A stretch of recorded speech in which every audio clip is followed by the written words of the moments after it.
Hello and welcome to Fresh Face One Shots. My name is Joey. And I'm Jacob. And today we are back with Wonder Woman by Tom King. This is issue number 27. This is our second to last issue of the Island of Mice and Men story arc. Let's jump right into it. Is it weird? There was a time in this run when I had thought that Emily was already dead. And then they brought her back for this arc, and I was like, oh, she's still alive. Okay, gotcha. And then so we're gonna do stuff with her. Yeah. And then they kind of just kill her? We killed her off. To be fair, I kept more a character I thought was dead for most of the year. But yeah, still sad that it happened.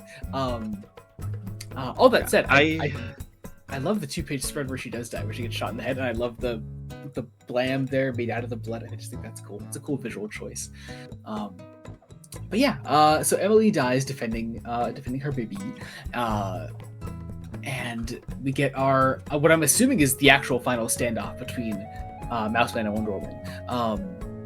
Yeah, I think this is another King wants to do Wonder Woman going too far, but if I'm gonna be honest, I felt this issue was really oddly paced. I can kind of see that.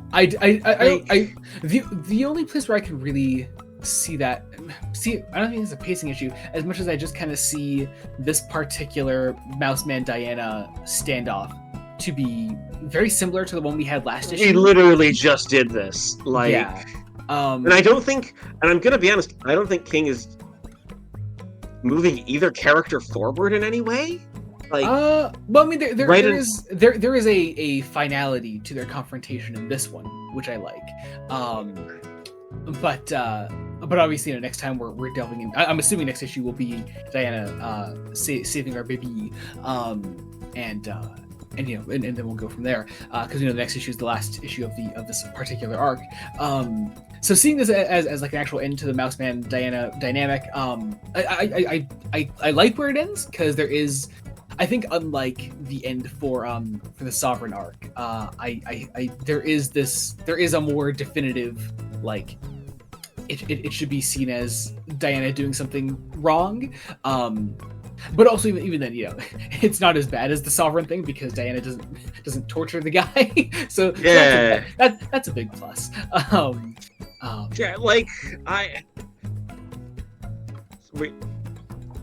I'd like to think we're gonna get more consistent, compassionate Diana, as she realizes how much she keeps fucking up.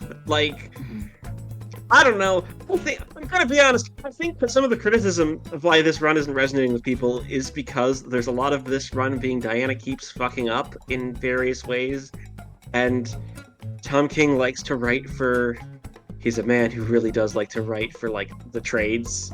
Well, that's true. And also, keeping in mind that King is a very busy man at DC and at DC Studios for that matter.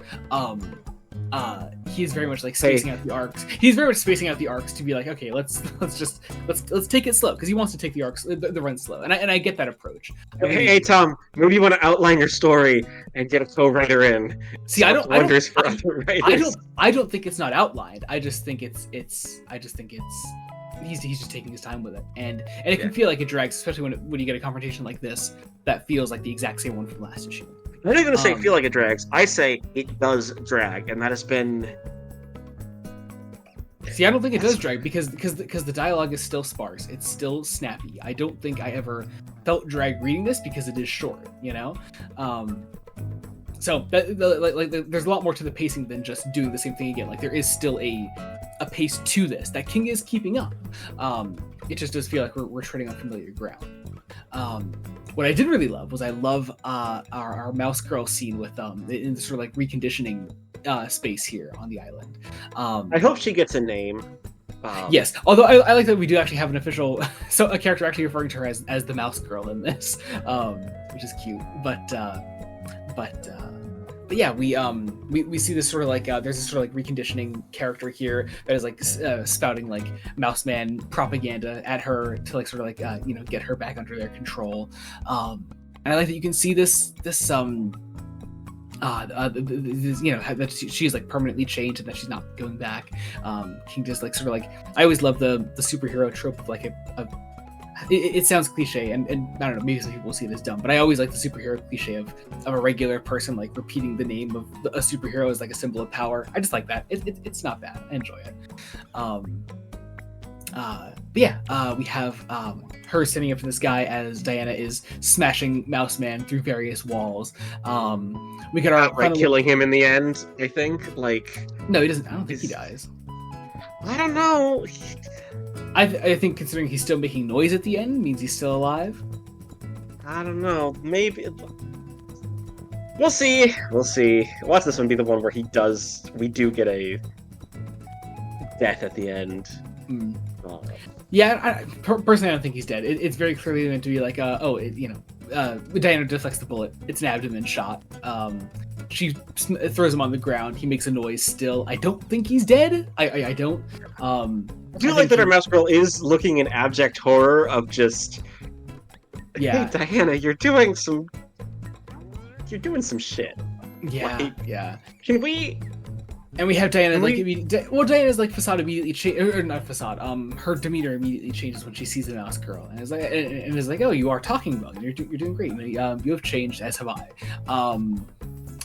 And I think it's important to note, because I think it's easy to forget a lot of the groundwork that King laid before Steve Trevor's death, because that was such a significant part of the run, that Diana was not fucking up before the death of Steve Trevor. It is specifically that has caused her to spiral. And this is only the second time we've really seen this happen. It was first with the Sovereign, now it's this.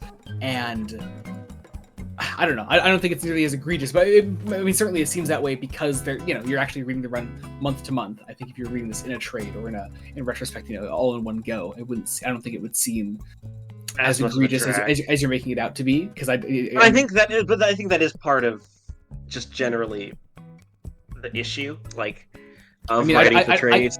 I don't think the release schedule of a comic should affect your view on the story itself.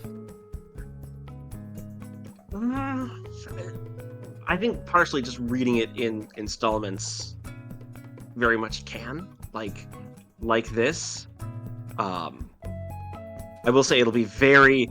Did we say this on episode? I can't quite remember if the bear was in here when we said this. It will be very interesting to see when King takes a 2-month break. We have Stephanie Williams taking over for the 2 issues immediately after this arc is over next time. And so that'll be interesting. What you told me about the story is, Diana taking Lizzie to Paradise Island. That'll be interesting. It'll be interesting. Hopefully, it will tie in and it won't just be a side step. Because it's going to be a story very much focused on Lizzie, if nothing else. Yeah. I think that'll be important, even if things are hopefully pushing forward.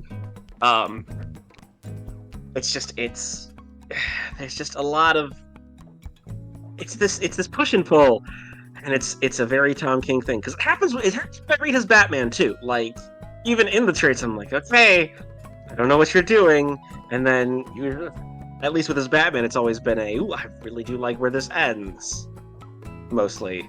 Whereas for this, I'm like, can we push and can we keep things moving a little more than where we are? I think partially this might be. Go ahead. It might be this issue being too thin, if that makes sense. Maybe. Perhaps. Which is causing too thin can cause a drag. Yeah, that's fair. Yeah, I think bits of this could be spread out between the previous issue and whatever the next one is. 2 significant events happen in this issue, and it's not technically a bad issue. It's not a bad thing, really. I don't think, but it's I should say the art is fantastic. It's always Daniel Sampere who's crushing. Yeah, Sampere's great. Yeah. Tamiyu Mori on colors is also always wonderful. There's always a lot to love in many aspects of the run, and I don't know. I'm just personally not letting the release schedule get to me, and I think you are, and I think that's. I might be. But, hey, here's the thing. I promise I'm not going in wanting to hate this. I know some people are definitely hate reading this thing. Oh, absolutely. A lot of people do, and I'm at that point. I'm like, look, just don't read it. Yeah, exactly. Yeah, seriously.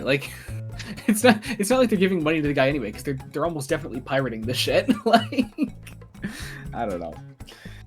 Yeah, whatever. I'm not getting into the discourse again. All right. We have Trinity next month, or is it this month? I don't remember. It is. I know I have it written down. Trinity. I mean, the video is definitely coming next month. If it's this month. Yeah, Trinity's next week actually. So next week. Oh, so it's definitely coming next month on the channel because the day before Thanksgiving is. Look, that's just you. That's your problem. You keep going to see your family on holidays, and that's your problem. How dare I have a good relationship? You don't have a good relationship with your family. You don't. I have a good and healthy relationship with the majority of my family. Lies. Anyway, thank you all so much for watching. Check out other Fresh-Based one-shots we do. We cover Superman by Joshua Williamson. Obviously, we cover Wonder Woman by Tom King. We also cover Trinity, daughter of Wonder Woman, the spin-off of Wonder Woman. We cover Batman by Matt Fraction, as well as DCKO, the current DC event. We're also covering Unbreakable X-Men by Gail Simone, which we'll be going back to Uncanny in January. Otherwise, check out the main podcast, Fresh-Based Comics. At the time of this coming out, we have recently put an episode on Jessica Jones, Alias Volume 1, and then going into Alias Volume 2 next time, then another Marvel episode after that. Lots of Marvel coming up still, well into next year, so be on the lookout for all that. I was going to say, I think it's Marvel all the way through till March? I think March, I believe. So, yeah. I don't have my episode list up in front of me right now. Yeah, lots of Marvel until we hop back over to DC. But yeah, March. Yeah. But if you're interested in all that, check out our Patreon as well, patreon.com/BloodDenant Studios. You can get all kinds of fun things there, like early Star Trek reviews, exclusive Star Trek commentaries, fresh face extras, and if you're not into any of that, there's a general support tier. It's just $1 a month. It'll get your name down in the description below. You can it'll be the first thing that people see when they go down there. They'll see that you're a cool person. They'll want to be a cool person. They'll join the Patreon. That's how it works. Also, check out our link trees, our socials. Everything is down below. You can follow us wherever you want to follow us. Be sure to subscribe to the channel, BloodDenant Studios, and support means the absolute world to us. Until next time, this has been Joey Morgan and Jacob Licklider. Goodbye. Goodbye.